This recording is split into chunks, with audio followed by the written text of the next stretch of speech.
It's Kelly with your A1 Extra presented by Westminster Canterbury. With the recent New York Times investigation into Bon Secours and their alleged lack of investment in Richmond Community Hospital, we caught up with RT-D Pulitzer Prize-winning columnist Michael Paul Williams, who offers some insight in his column this week. I recently wrote about a situation involving Richmond Community Hospital, which is a historically black hospital.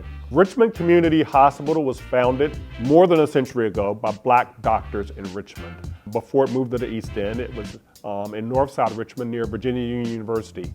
In 1980, it moved to its current site in the East End, an underserved black community that is gentrifying but still has an awful lot of poverty. In 1995, it was purchased by Bon Secours, now Bon Secours Mercy Health. Our story, which the New York Times broke in extensive and what seems to be exhaustive investigative piece, is that Richmond Community, by dint of being in a high poverty area, received deeply discounted drugs that were sold at a huge profit to hospitals and whatnot in wealthier communities. That profit was not reinvested in Richmond Community, which has become a hollowed out shell of a hospital in name only, really, without an intensive care unit.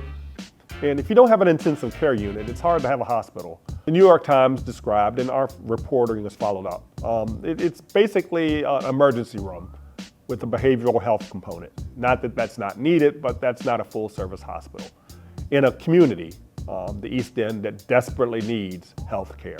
Bon Secours is pushing back against the narrative that the New York Times wrote and that we've reported.